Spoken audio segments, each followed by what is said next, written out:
Heads up, we're pressed for time for this lecture. I'll also give you another heads up. This is the first time I've done this lecture. So we're moving to Altium from another CAD software that we had used in the past. The reason we are making this movement is because Altium is a much more powerful tool. It is capable of doing significantly more than previous CAD packages we had used in the past. The trade-off with, please pay attention, come on. The trade-off with using a much more powerful tool is it can do so much more and it has to be able to be told to do so much more. So you always have this trade-off between power and ease of use. And so we made the decision probably about a year and a half ago, but we're finally getting to the point where we can roll it out, where we're going to be pushing a little bit more complicated of software because we want our students to be enabled to do more complicated things. I do realize most of you won't be doing high-frequency printed circuit board design for your senior design project, but it's nice to have a tool for those who do that is officially supported by the class. So Altium Designer is capable of supporting just about any board you could throw at it. I believe it goes up to 256-layer boards, which is, by the way, the thickest board that I've ever held. So it was, yeah, that's about as thick as printed circuit boards ever get, at least the ones that I've ever had to deal with. It can do high-speed circuit design, it can do differential pairing, can do all sorts of cool things that other CAD packages will not support. Also, for the price, if you're a startup company, you can generally afford an Altium license as long as you're bringing in minimal capital. I believe a new license for Altium Designer is about $3,000. In comparison to some of the other CAD softwares out there on the market, it's relatively cheap. So, without much more explanation, just bear with me. Again, first time doing this lecture. I've gone through it a couple of times on my own. There are also some tutorials I'll be posting online, not to mention there are infinitely many tutorials available online. The only thing I would say when it comes to online tutorials for Altium Designer is trust the Altium, the true Altium website first.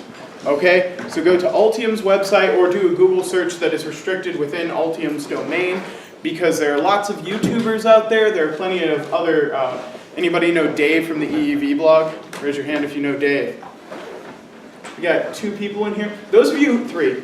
Those of you who don't know Dave from the EEV blog, totally worth your time to go check that guy out. An amazing YouTuber, video blogger who does lots of cool electrical engineering videos. He does teardowns of equipment and cool circuit design. But anyways, he has lots of tutorials on Altium as well that you'll find. But again, I generally suggest that you use the Altium Direct website first. So raise your hand if you did not, you have your laptop sitting in front of you and you did not get Altium installed. Raise your hand. Okay, keep them up, keep them up. If you have your laptop in front of you and you do not, if you have your laptop in front of you and Altium is not installed on your computer, close your computers. Put them away. You don't have enough time to install it. It's not going to happen. Sorry. Close them up. Close them up. Sorry. It stinks. So we're down to about, let's say about half the room with the software installed. We're going to go ahead and get started. All right. So first thing we're going to do is we're going to fire up Altium Designer. You should get a splash screen that looks like this. You guys might notice that I'm running Altium version 14 as opposed to 15. If you notice a difference between versions, let me know. I'm quite familiar with both versions. But really, for the constrained limits of this demonstration, we should not run into any major differences between Altium version 14 and 15. All right. I don't need to sign into my Vault account, so we're just going to cancel that out. And I need to close this project.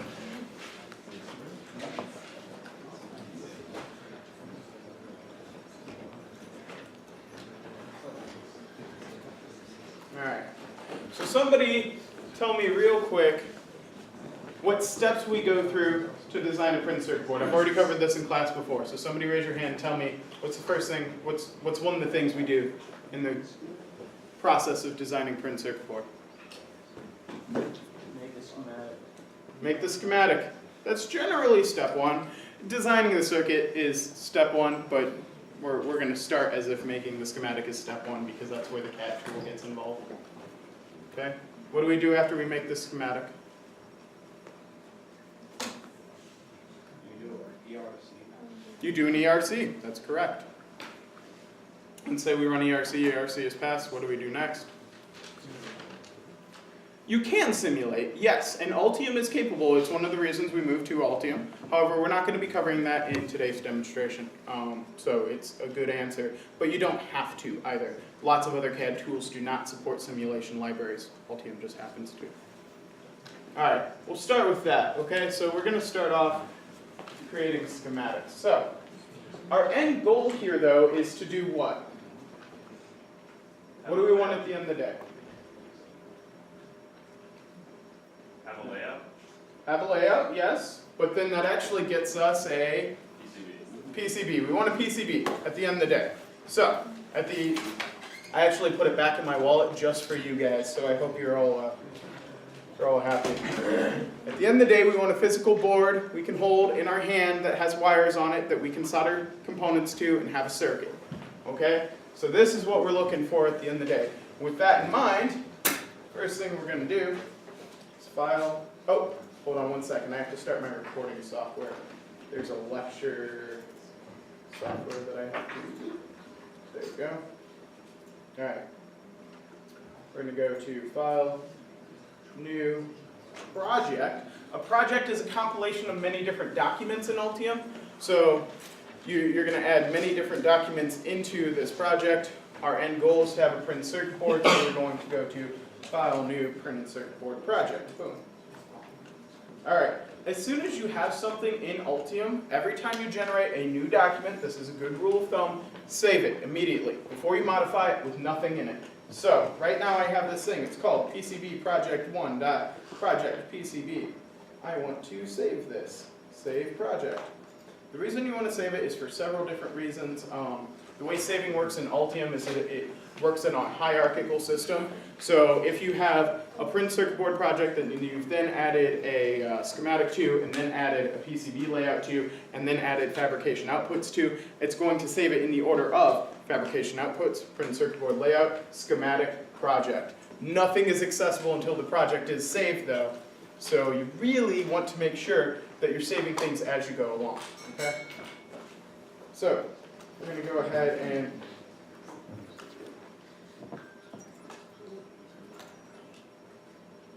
I'm going to generate a new folder in my projects folder. We're going to go ahead and name this. I'm going to name it 555 because that's the circuit we're going to be laying out. Who here has heard of a 555 timer? Well, it's the same people raising their hand every time. You guys should be familiar with an A-stable 555 timer. It's a generally good chip that is capable of generating clocking signals and doing all sorts of other good control stuff. So those of you who are not familiar with the 555 chip, you might want to become familiar with it. But a 555 circuit, you give it 2 capacitors, 2 resistors, the 555 chip itself, and it's capable of generating a clocking signal. I think it's really approved to go anywhere from, I think, 0.2 hertz all the way up to 1 megahertz, but generally you run it anywhere from, I generally don't use them any less than 1 hertz or anything above 100 kilohertz. But it's a good clocking signal generator, and that's in its A-stable mode. It's also got a monostable mode and a bistable mode as well. So. All right, so after we have our PCB project, we're going to add new to project schematic. All right, now that I've generated a new document, what do? Save, there we go, got it. So we're going to save this. And generally I'm going to give this the same name as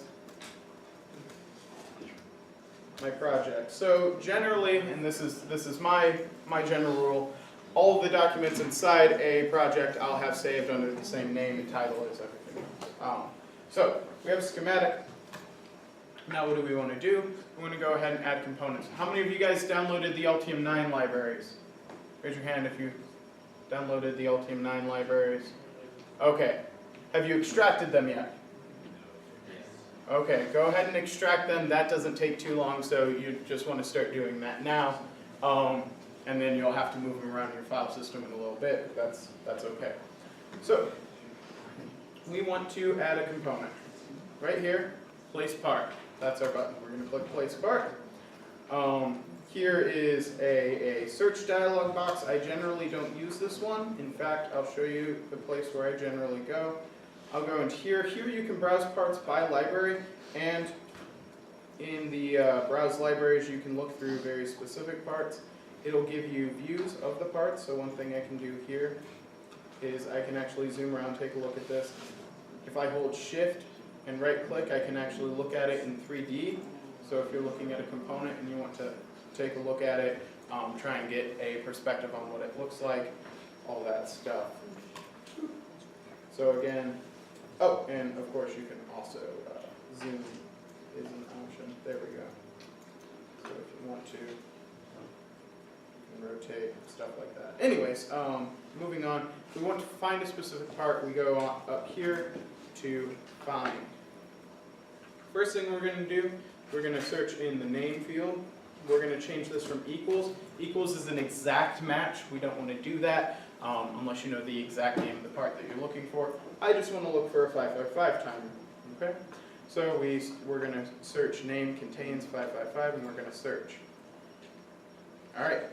No components found. There are no components in the Altium libraries that I currently have installed that contain a 555 component. One of the reasons is because Altium 15 comes with very limited libraries initially. Altium 9 had a much more comprehensive library set, but then in a push from the company to try and stream down what the software contained, they were really trying to push people towards installing only the libraries that they needed, which is why I've posted the Altium 9 libraries online if you guys are having trouble finding a component or something like that. If you look in those Altium 9 libraries, odds are that component is there. Those of you who don't have a computer in front of you, you probably should have a pencil and paper out in front of you. The reason I'm taking you through this, again, Altium is very complicated software. This is not the simplest software in the world to use, and I highly suggest that you guys have at least a brief, very, very brief understanding of how the software works, so that when you do go into the software later on, you're not completely lost. Okay? I will tell you, trying to start Altium from the very beginning is tough. Okay? And so if you're starting bare bones with nothing but you, Altium, and Google, you're not going to get very far. And you want to have some idea of where certain options and tools are. We're about to get into one of the more, again, we're diving into lots of menus. Okay? And generally what you want to do is look at what menus, titles on dialog windows and stuff like that. Okay? Okay. So, we need to add the Altium 9 libraries. For those of you who have extracted it, what you want to do is you want to place that into C, users, public documents, Altium libraries. There we go. That's the directory you want. I memorized that, by the way. Who's impressed? I'm impressed. So there we go. So again, that directory was C, users, public documents, Altium libraries, in that order. And so again, I'll go ahead and pull it up on my file system for you. See. Do we create a library if we don't have one? What? Like if we don't have a libraries folder, should we make one? Do you not have a libraries folder? I have 8015 mods and projects. Oh, I'm sorry, you're right. I didn't memorize that file path, apparently. Public documents, Altium 8015 library. That's what you were looking for. So don't be impressed anymore. I am no longer impressive. If that didn't do it for you, you know. So now we want to add a library, so we're going to go to Design, Add Remove Library. Okay? Now we get a dialog box with the title Available Libraries with 3 tabs, Project Installed and Search Path. We're going to go to Search Path. Okay? So this is telling the software where it can look for libraries. We're going to go to Paths, and then we get another big... Do you guys see how complicated this software already is? Okay? Do you see how many different tabs are up, how many different buttons, where things can go wrong? Those of you who aren't writing stuff down, you probably won't get it at your first pass. Okay? And again, a lot of this stuff is available online, but because every version of Altium is different, it can become difficult. So, we're going to add a path. We're going to choose a path. And what I'm going to do is I'm going to take it to the directory I just memorized. Well, didn't memorize properly apparently. Which is C, users, public documents, 8014, library, right here. And then you guys will want to select the folder that you unzipped, okay?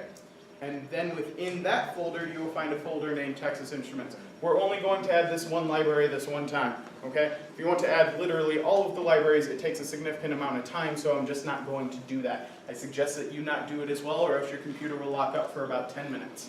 So, yeah, don't add them all. Not right now. Add them all later when you have some time to go make a sandwich and come back. All right.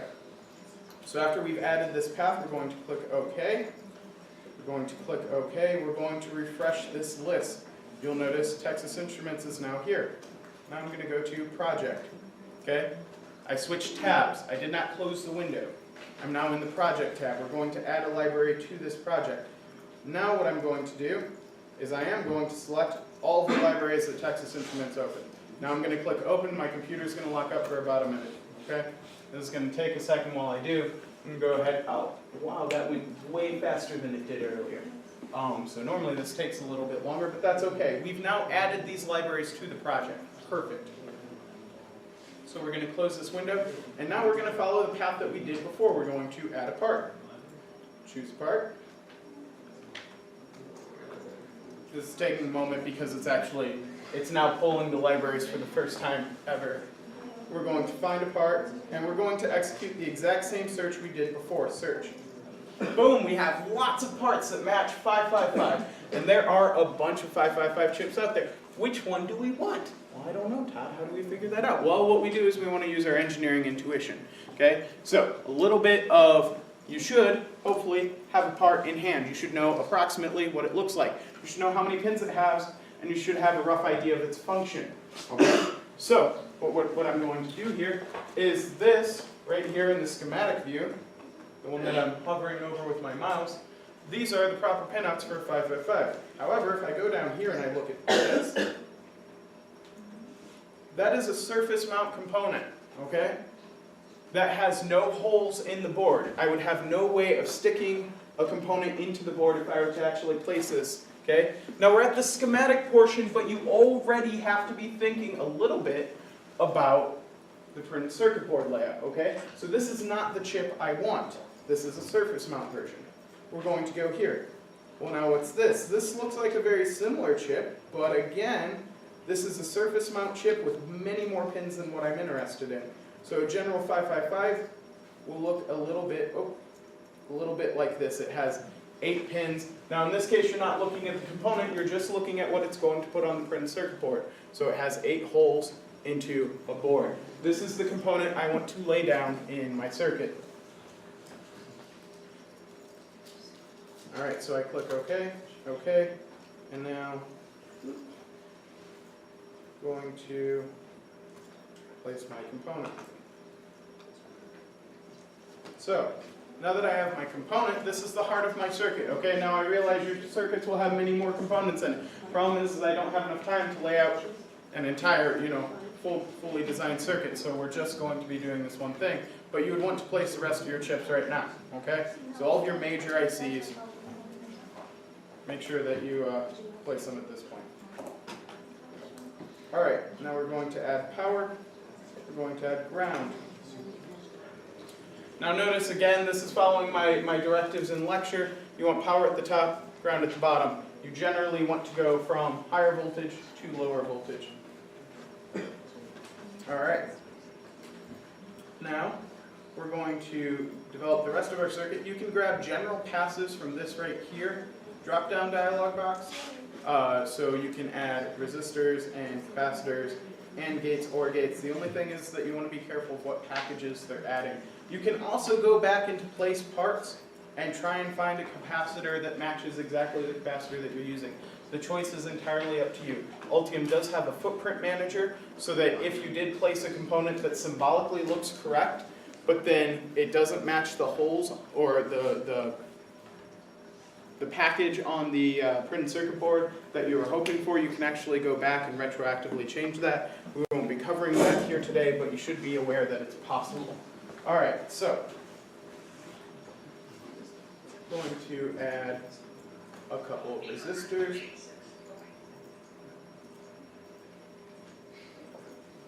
Seriously? I don't know who that was, but please. Yeah. In OrCAD, I know parts and footprints are in different libraries and they're kind of a jumbled mess. Is Altium all one unified software composed OrCAD cadence? That's a wonderful, wonderful question. So for those of you who didn't hear what he was asking is, what is the relationship between symbols on a schematic and components on a, layouts on a printed circuit board? That's a great question. This is one of those little things that will differentiate different CAD packages you should be aware of. So for example, in OrCAD, it is kind of a mess. You can really map any part to any library. So if you have a 16-pin QFP, you can map it to a resistor if you want to on your schematic, and it becomes a nightmare trying to manage them. Altium, what it does is it has a fair amount of error checking in the ERC when you're trying to match symbols to components. But that being said, it will still allow you to do some of the more wonky stuff that OrCAD will allow you to do. The reason they do that is because sometimes there is a resistor in a 16-pin QFP. Other softwares that I've used in the past, they lock a component to a layout every single time. I actually prefer that. That's the easiest to use, but it's definitely limiting as far as an engineering perspective because you have to create a new library every time a component is changed at all. So again, the answer is in Altium, the relationship between a symbol and a package is that a package can be mapped to a symbol, and you can really map them however you like, but the ones that you already saw there, they are pre-mapped, okay? And so you can change them up later on. All right, we're going to lay out a couple of resistors. We're going to lay out a couple of capacitors.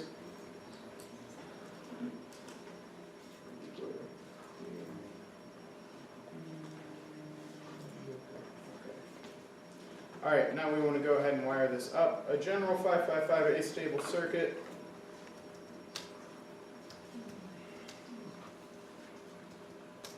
Those of you who don't know what it looks like this. Right here. So again, this can be used just to generate a miscellaneous clocking signal based on the values that you choose for C1, R1, and R2. And if you're interested in figuring out how it does that, there are lots of explanations online. 555 used to be one of the most common circuits in the world. Not so much anymore. It's still a very useful device, but we have lots of things that can generate clocking signals and do other control stuff that a 555 can do. But it's still dirt cheap and very easy to configure, so it's still very popular. I have a professional engineering friend who has a tattoo of the 555 on his right arm. It's actually pretty cool. I thought it was awesome. All right. So right here is the button for placing a wire. We're going to go ahead and wire this up real quick. Now I know that I'm flying along for those of you who are following in the class. So for those of you who are following, just bear with me a little bit. And if you really need a moment to catch up, we will be making this video available online eventually anyways. Also look at the tutorials, but I just want you guys to get a general feel.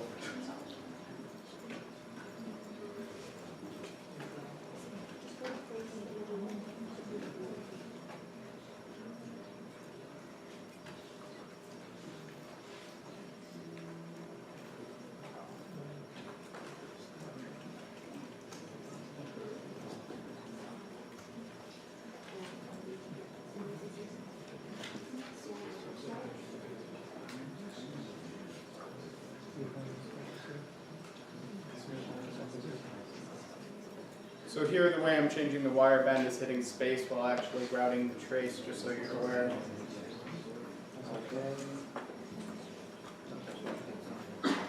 So again, this schematic isn't the prettiest out there. I don't expect it to be the prettiest because this is the first pass and I'm kind of under a time crunch. However, you guys should be aware that if you're presenting schematics like this in something like manager's meeting, you want to spend a couple of minutes beforehand going through and actually cleaning it up. Okay, this is important.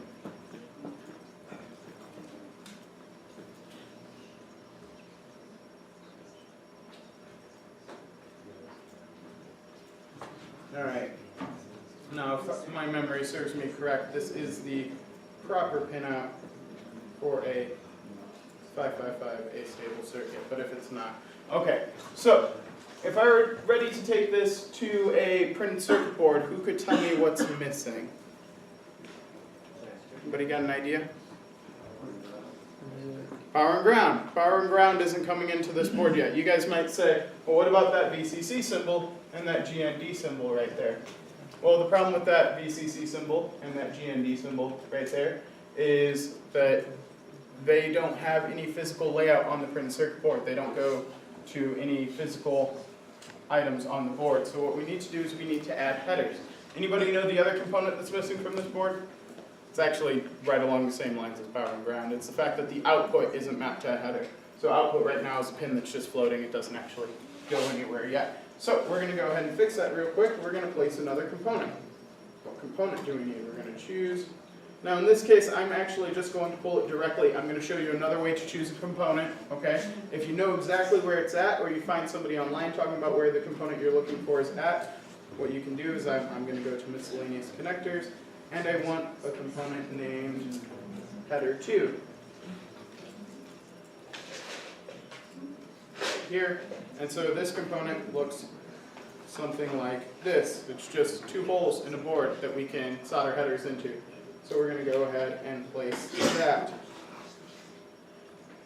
Alright, and I'm going to place one for my output, and I'm going to rotate this, and I'm going to place one for my power and ground. Now real quick, we're just going to lay another power, and lay another ground. I'm going to lay a ground over here as well to connect to this header, and now we're going to place another wire. So, here we go. Keep in mind, again, I'm hitting hotkeys, by the way, so for those of you who don't have the hotkeys memorized, which I don't expect you to, the place wire button is right here. Just from my little experience in Altium, it really is an enterprise level software, and they do expect you to memorize all of the hotkeys because they expect the person who's using Altium to use it pretty much all the time. So there we go. And that's my full, hold on. I also have a resistor that's floating that I believe is supposed to be tied to ground. Actually, we'll have to double check. Not that it actually matters. No, R2 is actually tied to pin 2. Oh, that's okay. Right here. There we go. That's the circuit that I'm looking for. So, now that we have our design, we want to go ahead and start our printed circuit board. So, we're going to right-click, Add New to Project, PCB. Okay, I created a new document. What's the first thing that I do? Save. There we go. That's important. That will bite you. By the way, I want to let you guys know, I have had students, God, it stinks so much. Spend an entire night working on a board. They hadn't saved it, which, I mean, honestly was silly. We all know that we should be saving often. But they spent an entire night working on a board. I looked at the board looked good. I was like, okay, go ahead and submit it for fabrication. They go to save it, and because they had a misalignment within the project file, they ended up losing a lot of work. They didn't lose all their night's work because I was able to recover some of the files, but really, this can come back and bite you. As soon as you open a new item in the document, just save it. It is important. And yeah. I have had students in another CAD package lose all of their work because they had stopped what's called forward-backward annotation, the link between your schematic and your PCB file. Once you lose that, you're dead in the water. But good news is that Altium really won't allow you to do that, which is amazing, by the way. Once you link a schematic and a PCB, they're linked for life. I do not know of a way to unlink them. One thing you can do is you can link many schematics to a single printed circuit board, You cannot link one schematic to many printed circuit boards, though, at least not that I know how. I'm sure somebody out there, Altium technical support, could probably help you guys figure that out. One of the benefits, can somebody tell me what a benefit of putting multiple schematics on one printed circuit board would be? You guys should really get this because it's the scenario that you're in right now. Somebody said something? Okay, you can have many engineers working on different aspects of a circuit that all map to one single project. So for example, you guys are all working on a USB transparent audio amplifier, but not all of you are doing all that project, okay? And so, because many of you will be working on many different circuits all at once, you can be working on your schematics completely independently. You can even start to lay out your printed circuit board. And then what you can do is you can compile them all into one project and actually slap them together and put them all on one PCB. This is something Altium enables you to do. It's a very cool trick. So just so you're aware, if that's something a more ambitious team wants to take on. So now that we have a PCB, there's a couple of different things you can do in different orders here. You want to define a board size, a board area, where your board is defined by, so the outside borders. You need to import your schematic, and then you also need to arrange your components, which generally has to come after importing the schematic. In this case, I'm going to go ahead and import the parts and start laying out, and then we're going to draw borders around it after the fact. If you were, for example, already had designed your enclosure, okay, so if you and maybe a mechanical engineer are working in parallel, he already knows exactly how much board size you're going to have. One thing you can do is you can go ahead and define your board area and size and holes and all that stuff before you ever bring in your schematic. That's a wonderful little tidbit for you guys. I don't think any of you are working on your enclosures right now, but if you are, you can actually go ahead and specify the dimensions of your printed circuit board right off the bat. But in this case, really, we're electrical engineering driven, so we're going to go ahead and define our board size after we finished our layout. So we're going to go to Design, Import Changes from 555.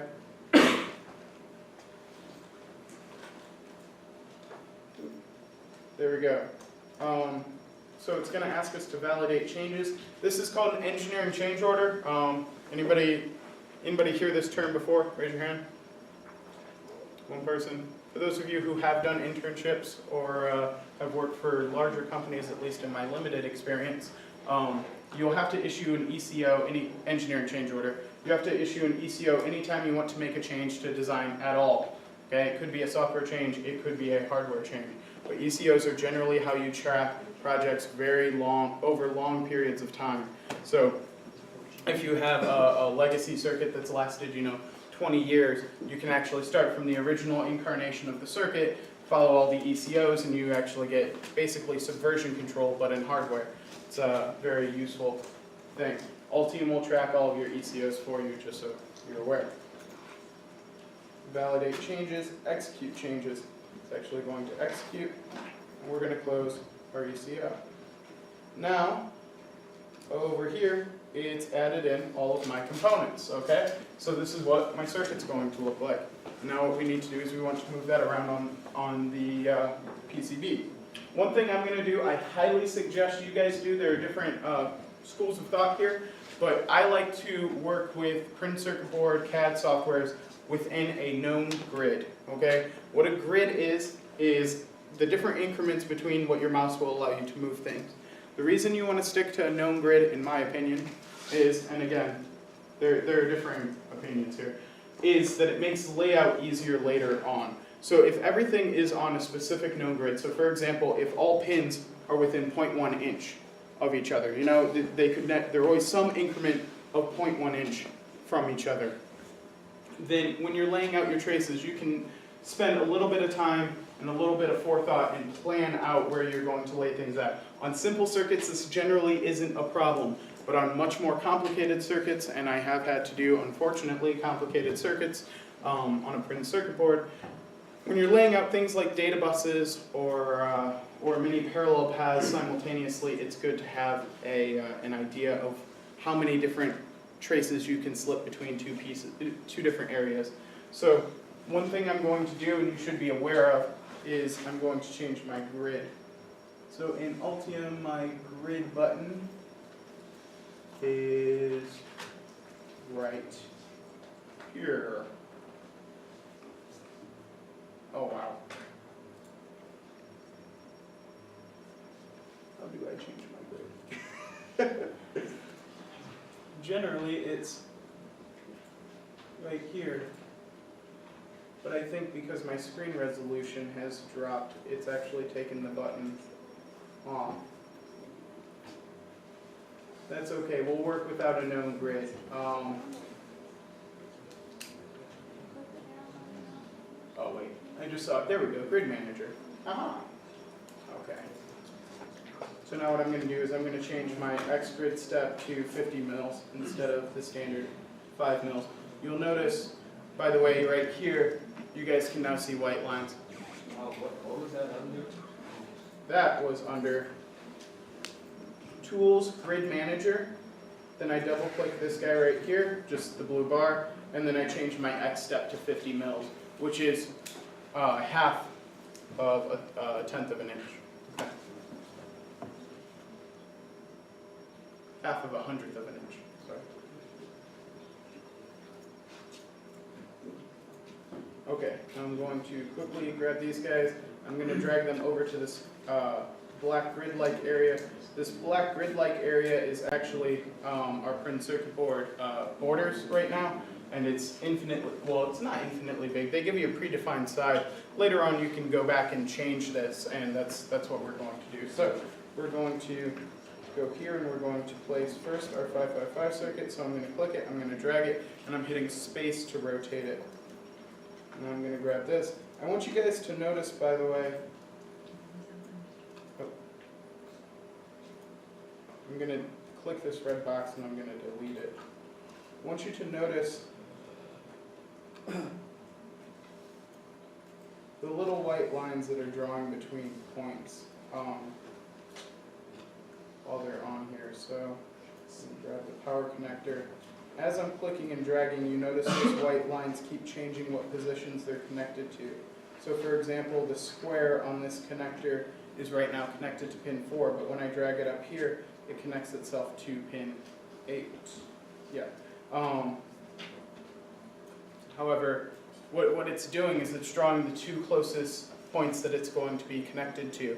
This helps you plan your layout a little bit more. What you're going to try and do is minimize the number of crossovers. Crossovers are where wires are going to be crossing each other, and you want to avoid that as much as possible.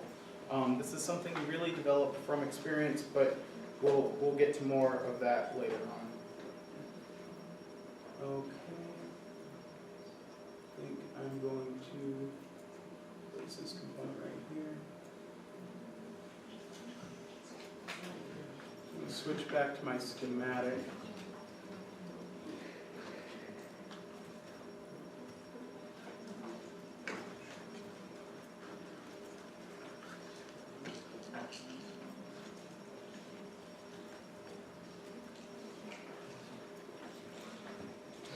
There we go. Okay.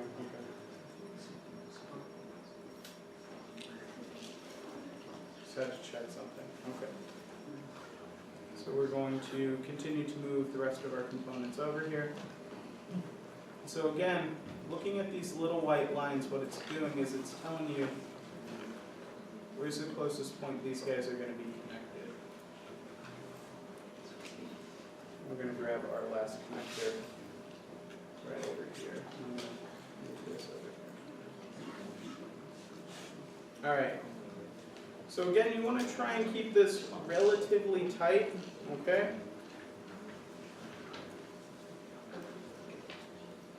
Now this is the part, by the way, I'm going to end up jumping ahead to one that I've already finished. Routing, where you actually go ahead and lay out wires, is generally the most time-consuming printed circuit board layout, okay? So I'm going to show you guys how to do a couple. I'm going to run through that, but then I'm going to go ahead and jump forward to my finished one. For those of you actually following along on your laptops, go ahead and just start with, just finish up with the traces when I jump ahead. Just ignore the fact that the rest aren't laid out. So we're going to go to here, interactive routing, okay? What we're going to do is, for example, right here's my power connector. We're going to go ahead and lay out we're going to lay out our wires. Okay? And so right now that red trace is connecting between this point and this point. One thing you want to be aware of is the thickness of that trace. You can hit tab, okay, while you're laying out wire, and you can actually change the width of a specific trace. You can also change all sorts of other aspects of the trace, but the most common one you want to focus on is the width of that trace. Your width equates to what? Covered this before. Why does the width of a trace on a printed circuit board matter? More current. Thicker the trace, the more current it can carry. Okay? So one of these days I'm going to bring in a car battery. Actually, I should have done it today. Bring in a car battery and I'll show you what happens when you short a car battery across a printed circuit board. Guess what happens? The trace blows up because it can't carry that much current. It's not possible. And so if you do that on your printed circuit boards, or even if you're just carrying a little bit too much current, I mean, traces on printed circuit boards I've designed would often blow up at over 100 milliamps, only because thinner traces generally can create more room. But the thinner the trace, the less current it can carry. You really want to keep your design in mind here. Okay? Right now, for the sake of time, we're not actually going to change any of the thicknesses of our traces. We're just going to go ahead and start routing. Now, I'm just routing kind of haphazardly right now, only to prove a point. This is not good routing strategy. I will cover a little bit more about good routing strategy later on. Okay, this is really just a tool introduction. Now, one thing I do want you guys to be aware of, though, okay, is the fact that you can move layers.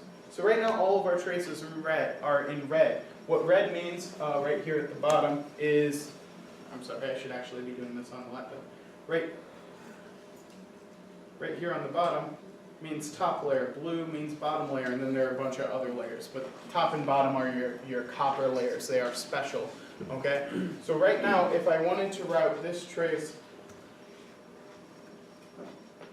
if I want to place this trace right here, okay, I'm not going to be able to do it on the top layer. So what I can do is in Altium, I can press L, and I can change layers, okay? And now I'm routing on the bottom layer. You notice now everything is blue instead of red, okay? I want you to focus where the two traces are overlapping, right here, okay?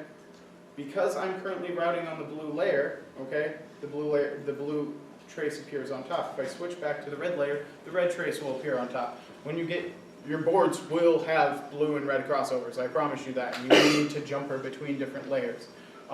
When you get to that point, you want to be aware of what perspective you're in. Alright, I want to do that crossover one more time, and let's say, for some reason, I was paranoid and I absolutely needed that.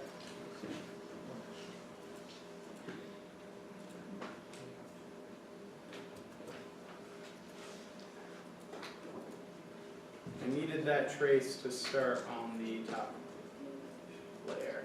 So what I'm doing is I'm selecting the track and I'm ripping it up by hitting delete, okay? So let's say for some reason I needed it to start on the red layer. One thing I can do is I can place it and then I can press the number 2 here. What it's going to do is it's going to move me to via placement mode, okay? Via placement is when you're moving from one layer to another, but there was not already a circuit there to do it with. So whereas before I just started on the bottom layer, what I was doing is I was using this pad right here as a via, okay? Well, because the pad, being a hole in the board, connects the top layer to the bottom layer, okay? But now if I want to do that arbitrarily in a design,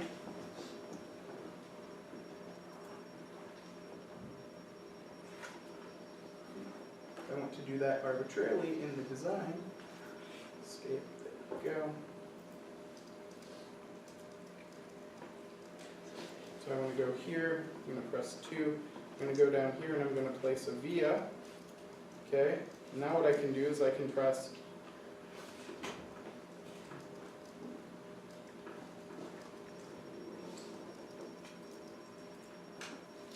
layer, switch to bottom layer.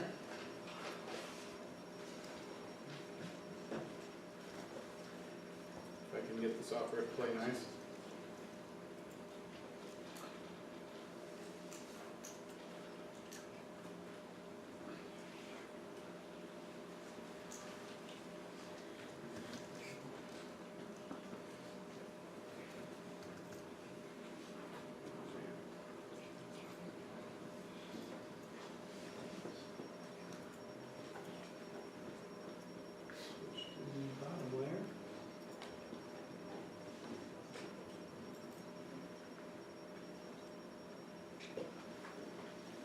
Alright, well normally I would press L at this point and I would switch layers.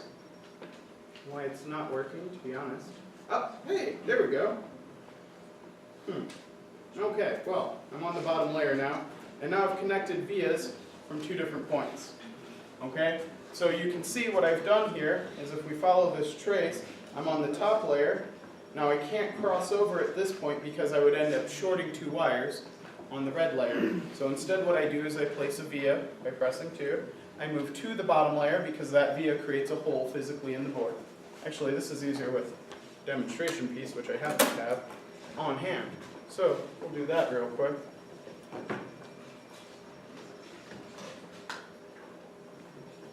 And right here, pin circuit board, we want to zoom in.